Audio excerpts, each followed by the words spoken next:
And we're live. All right.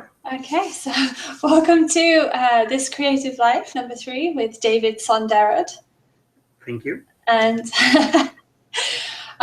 yeah, it's a wonderful day here today. How are you feeling today? I'm good. It's really hot in Belgium, so I turned off the fan just 5 minutes ago because it really makes noises. But you will see me sip water and stuff like that because. But otherwise, I'm fine. Thank you. Okay, lovely. So for those of us who don't know anything about you, please do tell us about yourself. All right. So I'm a 40-year-old illustrator, concept artist, and fine artist. I have been doing this one since, gosh, 15 years, something like that now, full time.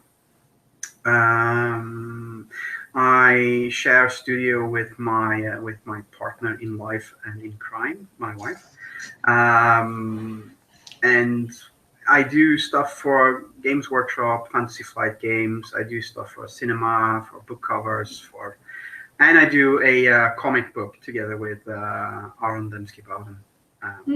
That's Road to Jove. Yes, it is. So yeah, a lot of things. Yeah, cool. So you said you started illustrating about 15 years ago. You were 25 then? Yeah, full time. Yeah. I did it on the side before that one, but about 50, I think it's 13 years ago. About 13 years ago, because I went more or less full time just before we got our first child, and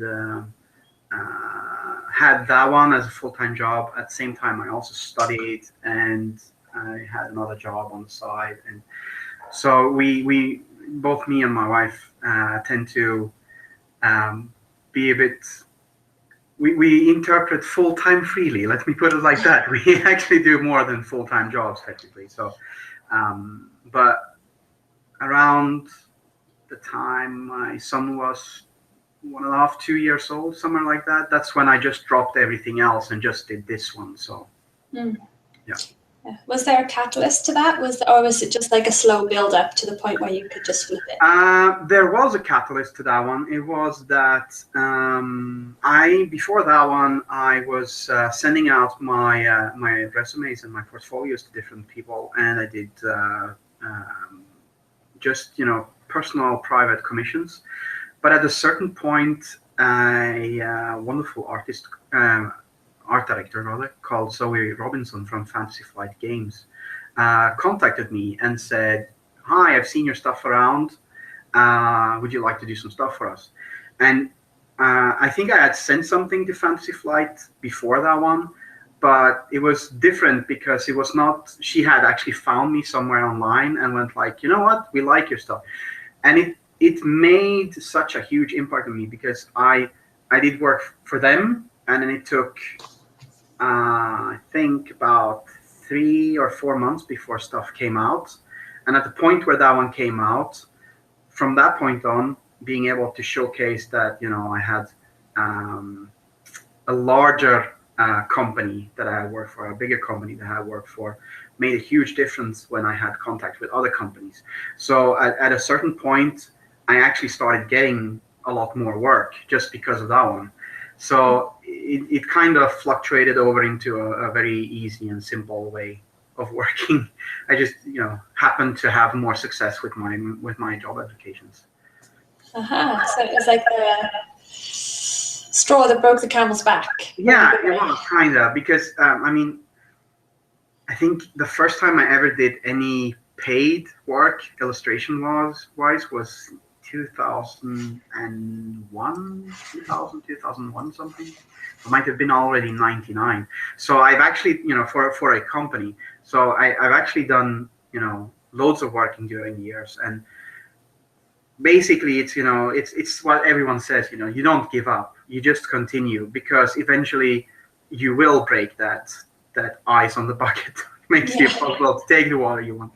So it's and that one was my break, so to speak. And then, as a professional artist doing this one full time, you have ups and downs. You have months when I'm drowning in work, and then I have months when there's less, and I have a little bit more free time and stuff like that. So it's but now after a couple of years, it starts to get somewhat, in a good way. You can feel the rhythm of how things work. You could set up your work more better.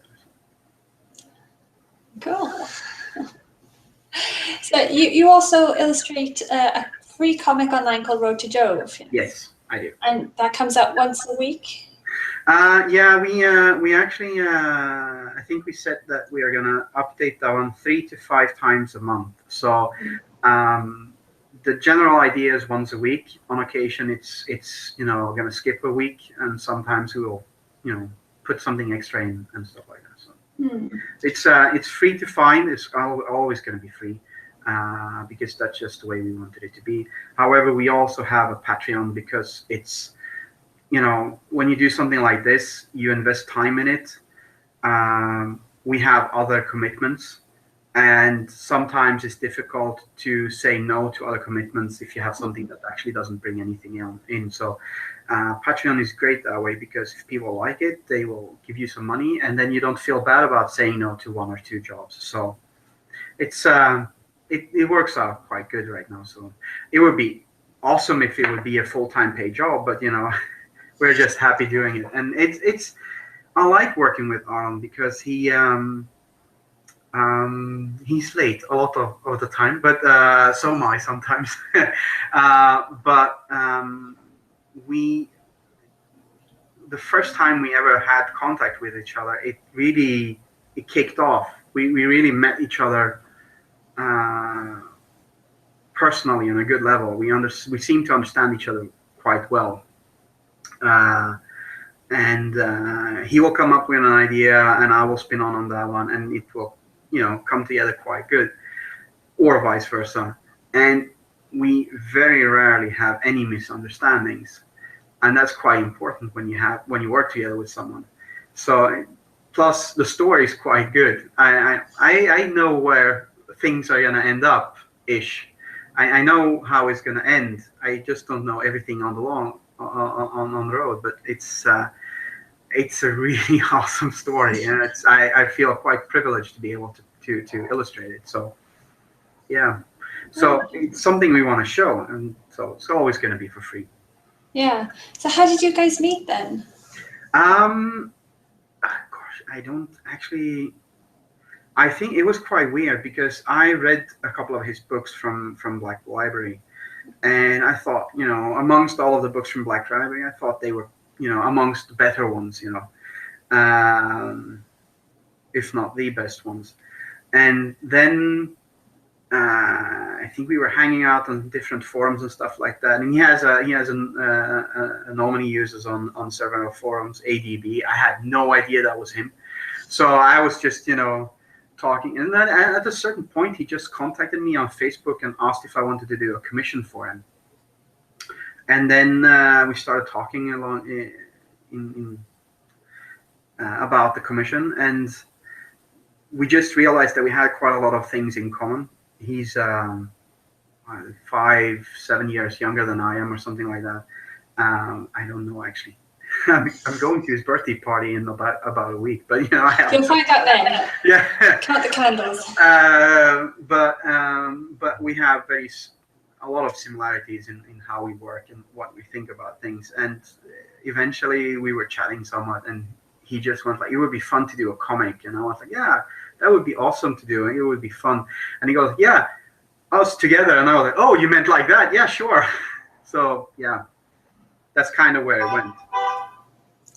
That's really cool. So it was like you were both on the same journey, and you just met each other and kind of. Yeah. Because there are a lot of similarities. He moved country. Okay, it's still within the UK, but he moved country to live with a woman he loves. So he lives in the UK. He lives in the UK. He lives in Northern Ireland. So and I live in Belgium. I moved from Sweden to Belgium after my wife had lived with me in Sweden for a long time. We moved around, and that was just one thing. Yeah, doesn't really like cats. I don't know if that one's visible, but I have a scar here. It's a quite big one. It's like that. Oh, wow. And that's from a cat. I got that when I was 4 or 5 years old. And ouch. We do have a cat now, and I can live with cats now. But a couple of years ago, if I would enter a room, cats would hiss at me. Even if I didn't know that they were there, they would hiss at me. So because they know that, you know, I don't like them. So, and those were just, you know, tiny things that, you know, and then there were just more and more and more things that just kind of were the same. So we kind of hit it off with that one. Old friends, but new friends. Yeah, something like that. My wife usually says, "Should I be words? Should I be yellows?" But yeah, no, not really. Yeah. I like him, but he's bald, so. Yeah, he's your BFF. Or something, yeah. Yeah. So your wife is also an illustrator. She does traditional painting, and Yes. you do digital, don't you? Yeah, I do mostly traditional, mostly digital. I do dabble some in traditional. I do some pen sketching and painting in oils mainly. My wife does mostly paint in acrylics or do sketches. Yeah, and she's good at what she's doing. She's the one who tells me when I do errors. So, so that's. It's kind of interesting because people have a tendency to assume that because I'm the one who had the break, that I'm doing all of the stuff that's, you know, illustrative, and she's doing, you know, all the side stuff. Like, you know, that's not at all how it works. We're both very much illustrators, and you know, she's better at keeping things in her mind. You know, what's coming up on the calendar and stuff like that. You know, that one, it's not like, you know, I do all the fun stuff and she does all of the supporting stuff. That's not how it works. So we have a quite good working relationship, and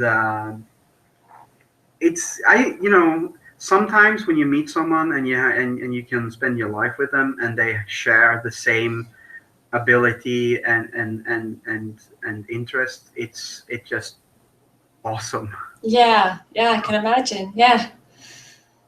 So you guys, do you collab a lot? Do you like work on the same pieces? Yeah, we do some collaboration. We've done for a couple of competitions. We've done some collaborations way back, and right now we're doing we're working on a tarot. Oh, wow. We'll see how that one works out. Where she does the designs, and I'm gonna do the you know, the digital, the finishing of it. I'm hopelessly behind on that one. She's, you know, as ever, far ahead of me. But yeah, and that one, we'll see how that 78 illustrations is quite a lot. Yes, it is. It is. Plus jokers and card backs. And plus the backs, yeah, indeed. So yeah, I'm not gonna tell how many we have done already, but we're on a good way. So. Yeah, are you guys going to do a Kickstarter for that? The idea is probably to do a Kickstarter about it, yeah, because it's, you know, it's a great way of being able to get stuff out there. Yeah. So yeah, but we wanna be more or less finished with it before we do the Kickstarter, because Kickstarter is also one of those things that if you start the Kickstarter and go like, hi, we're going to do this one, and then, you know, you fail to be able to produce on time. 2 years later, people are like, where's our cards then? Nice. And it's not nice for anyone. So it's better to just have everything set up and just prepare to go to the printers, because people get what they deserve, and, you know, it's fair for everyone. So. Yeah. I mean, have you thought about setting up a Patreon for it as well? Yeah, we were talking about it very, very briefly, but for this particular one, a Kickstarter is going to be so much better, because a Patreon means that we would have to give, you know, you have to give something for a Patreon. It's, you know, it's not like you can have something rolling Patreon and just go like, you know, yeah, and we get money every month, but we're not showing anything. So, so we were talking about it, but Kickstarter just seemed better for this one. Yeah, because I think Wiley Beckett, she did a pack of playing cards, and she has a Patreon and a Kickstarter going for the same project. And for her Patreon backers, she releases videos of her doing the paintings. Ah, okay.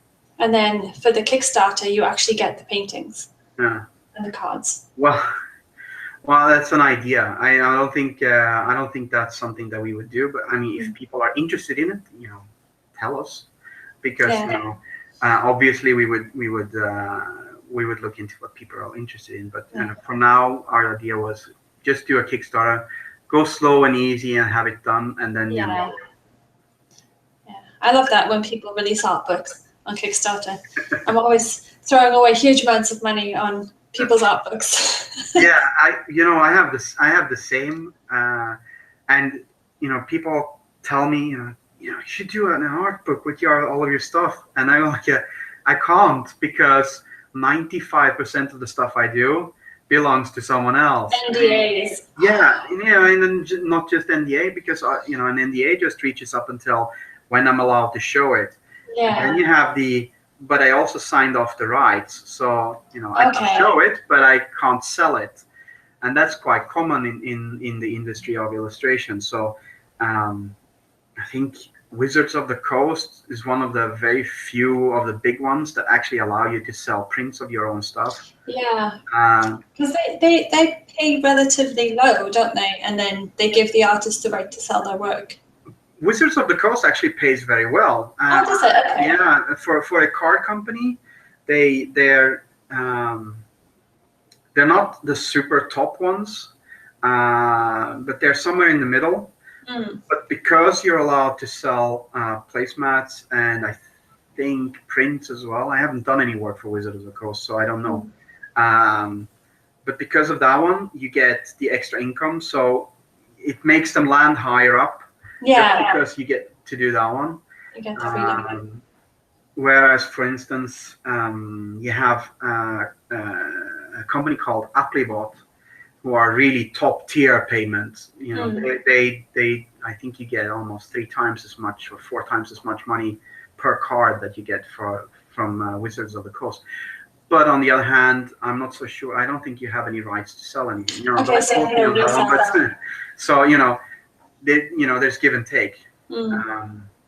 But most companies, when it comes down to, especially when it comes down to war games or role-playing games or that kind of stuff, you just sign off all of your rights. You have the right to show it in your portfolio to be able to tell other people, this is what I can do.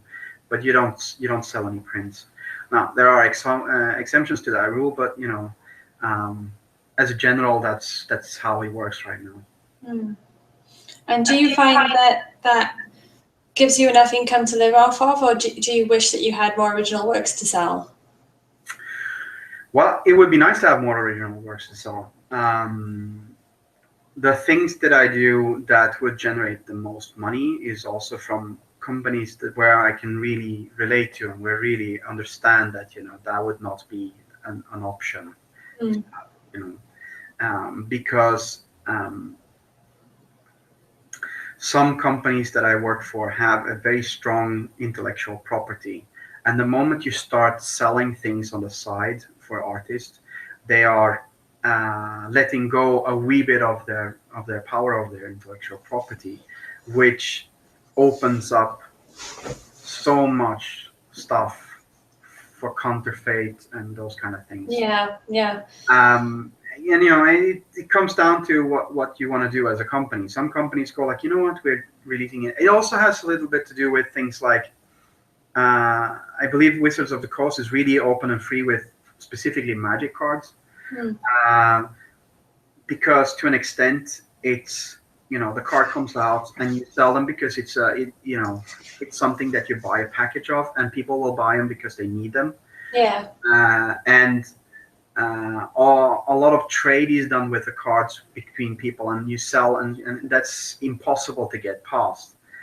Whereas, for instance, a company that makes a role-playing game or a war game, the art in itself is not really sold anywhere else but through their own channels, posters and whatnot. And otherwise, they make money off that, so they don't want you kind of eating. Indeed. So you know, it's understandable to an extent, but I mean, it would be nice to have more artwork to do. I get more artwork done now that I can do sales of eventually, which is road to Jove. I do some work on the side, and I do private commissions and stuff like that. So, you know, I have about 1 to 2 slots of private commissions available every month. That is just, I can take it on if someone is interested, and you know, and how much is like a basic commission, would you think? It's different depending on what you want. So how long is a piece of string? No. Here's the thing. You know, I want to be very, very honest with you. I used to hate when people want like, oh, I can't tell you how much money it costs to do a commission, because it feels really like a punch in the face, especially when you do stuff, you want to do commissions yourself. But a base price is going to be somewhere between 400 and 600 euros. Yeah. Somewhere around there. Now, it can be cheaper. It depends a little bit on what the subject is. But if you do a portrait of one character, or a bust of one character, you know, the price drops. But if you do a huge poster with 200 characters on, that's not going to be yeah, indeed. And it has not so much about the size of the thing. It has more to do with the detail and the amount of objects that's on there. I mean, you always hear artists go like, yeah, I get this ridiculous offer for things. You know, the worst one I've gotten so far, and that's a couple of years back, was someone who went like, yeah, I have this idea. I want to have like, we're a troupe of 25 friends, and we want to be, you know, characters from this and this universe, and we want to be in like a battlefield together, and you need to really see each individual character and the opponent they're facing very well. So that's 50 characters already. And I was like, okay, so, you know, what was the budget you were thinking of? And he was like, well, I mean, it's going to be a large painting. So, I mean, I was thinking something like 65 quid. And I was like, are you joking? I can give you a postcard. Yeah. So, you know, but, you know, because people don't, it still is so that, you know, if my wife paints a painting in acrylics, people go like, yes, but I get, you know, the entire painting and, you know, the costs and the time that it takes and stuff like that. And then, you know, they come to me and go like, so you're painting digitally? Yeah, I do. So that's basically just hit 2 buttons and then it's done, right? And that's not how it works. No. I mean, I have speed is my up on the traditional one, and that's, you know, the speed is just the drying time of the paint. Yeah, and the fact that you don't need to get your tubes out and mix it up, you just mix the color in your. Indeed, you know, but there's a lot of mixing done, you know, when you paint as well. I do mixing as well. Yeah, but your digital palette is less cleanup. Oh, that's fine. Yeah, that's true. So, you know, it's plus that, you know, people assume that, you know, it's also a bit like this. I spent 15 years doing this one, 13 years doing this one professionally, and longer than that one. I have some experience behind me. I have done this one for such a time, you know, the experience costs as well. Yeah. That's the same with any profession you have. But when it comes to artists, people seem to forget that one. Yeah. So, going to a surgeon, it's like, how much does this cost? Oh, I'm not sure it's worth it. It's like, well, do you want a heart transplant? You're just going to go in for 5 minutes and poke it in my brain. It's not going to be that bad. Exactly. Anyone can open a cranium. Yeah.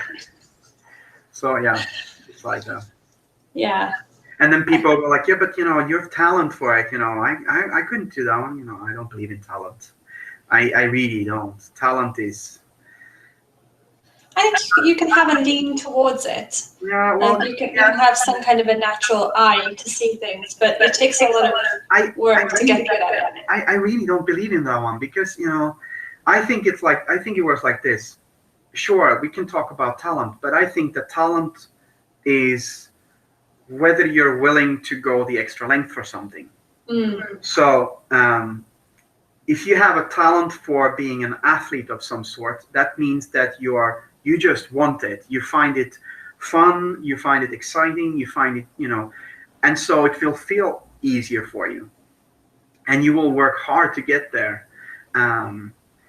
I usually take up an example. I have a mate. He's called Björn Hurri, and paraphrasing his story now, but he could draw stick figures, and he decided that he wanted to do work in concepting, working with games, manufacturing games and stuff like that. And he worked, I think, as a warehouse dude for like 2 years, and just took all the shifts he could do,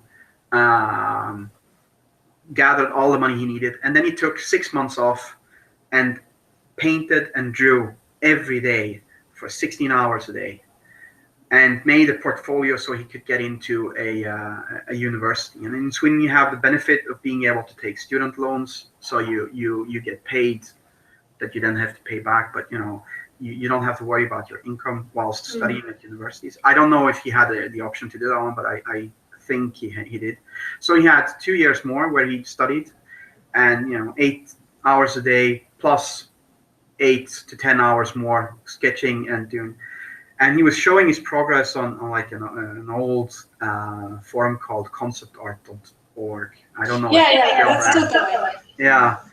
And he was showing his progress, and every day that stuff. And he had a massive evolve. He really had like one of these curves. And when he was finished, he got hired by, I think, Atari, I'm not sure, or Sega or something like that. And he had one of the highest income checks, like income salaries at that time. Simply because he was so good. Because he does, a normal concept artist does like 5 to 10 sketches a day, where you really sketch up ideas and of characters or whatever. He does 2, and then you get like feedback, and then by the end of 2-3 days you have like a finished concept.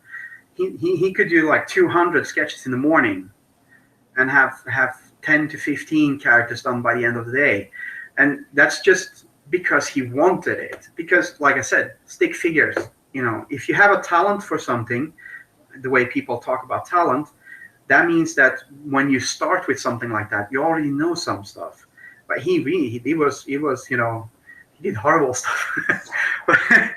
but some of his first stuff, but you work for it, you work hard, and you get there. And I think that's the way it works. Yeah, so your advice to anybody who wants to be an artist is just work down. Yeah, work hard. You work hard for it. Go check out, and set time limits. But check out stuff on the internet. Check out Vengzu Design. His YouTube channel is awesome. I think there's like 100 of episodes. They're about an hour long ish. Some are longer, some are shorter. And he has some really good suggestions. Set a time limit, maximum an hour and a half of watching something like that every day. And then you practice, take your time and practice. Because you can draw while you watch those things as well. Draw along. Yeah. I still follow those ones. And a lot of the time I just listen to them. He does podcasts nowadays as well. And then if you do sketches, if you just do, warm-up sketches or practice sketches or something, it's not that important that you can stop and you can look and, because you're practicing.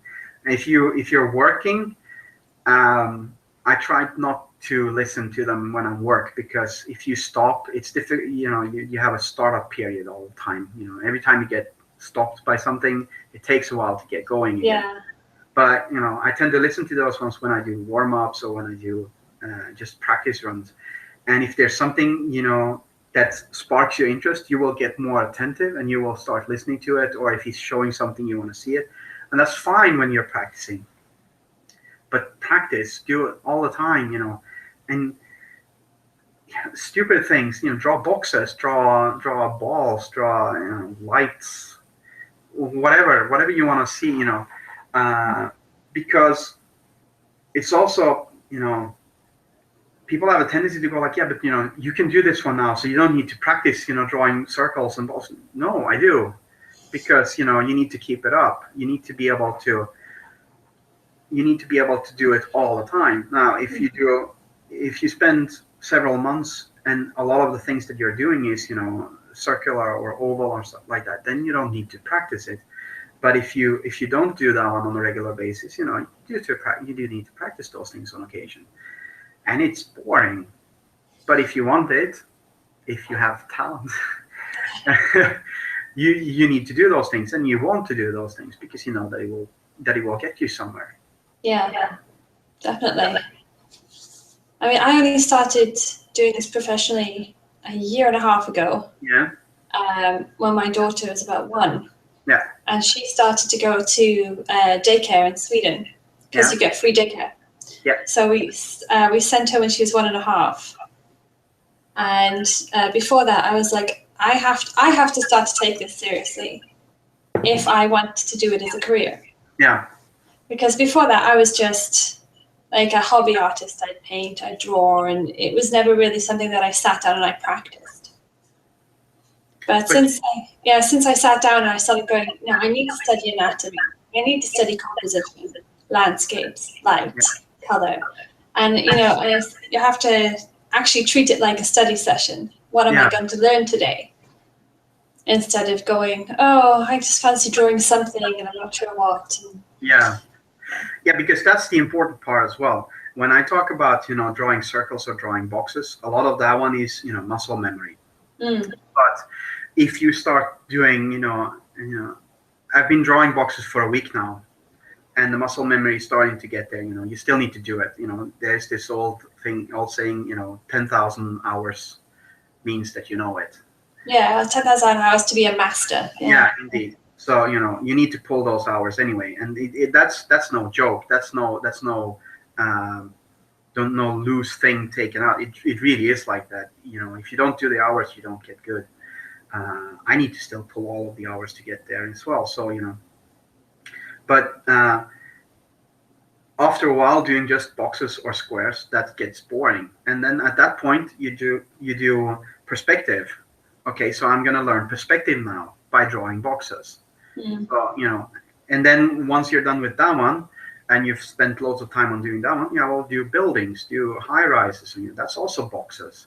Or do cars. That's different kind of boxes, but it's still straight lines, and it still needs you still need to do those boxes all the time, because everything you draw, everything you paint is based on a shape. So you need those shapes. So I might do circles still, because circles are really annoying. Circles and balls and stuff, they're really annoying to draw. I have the benefit of having a program which does that one for you, but I don't use that one because it shows immediately. But you still need to draw those ones. But when it comes down to boxes or cylinders and stuff, I usually don't draw just boxes or cylinders. It's interiors or piping or So you will find inventive ways of actually practicing those things. Now the key is, like you said, what am I going to learn about this one? Because if you don't learn anything from it, then you just drew some. And then you doodle some. You can do that one all the time. That doesn't mean that you will improve. Not everything that you need to learn to get better is muscle memory. So yeah, all the time, sketch whenever you can. You happen to be on the bus, sketch some. The bus goes on a bumpy road, then you have a bumpy, scratchy sketch. But you did sketch, so it's still worth it.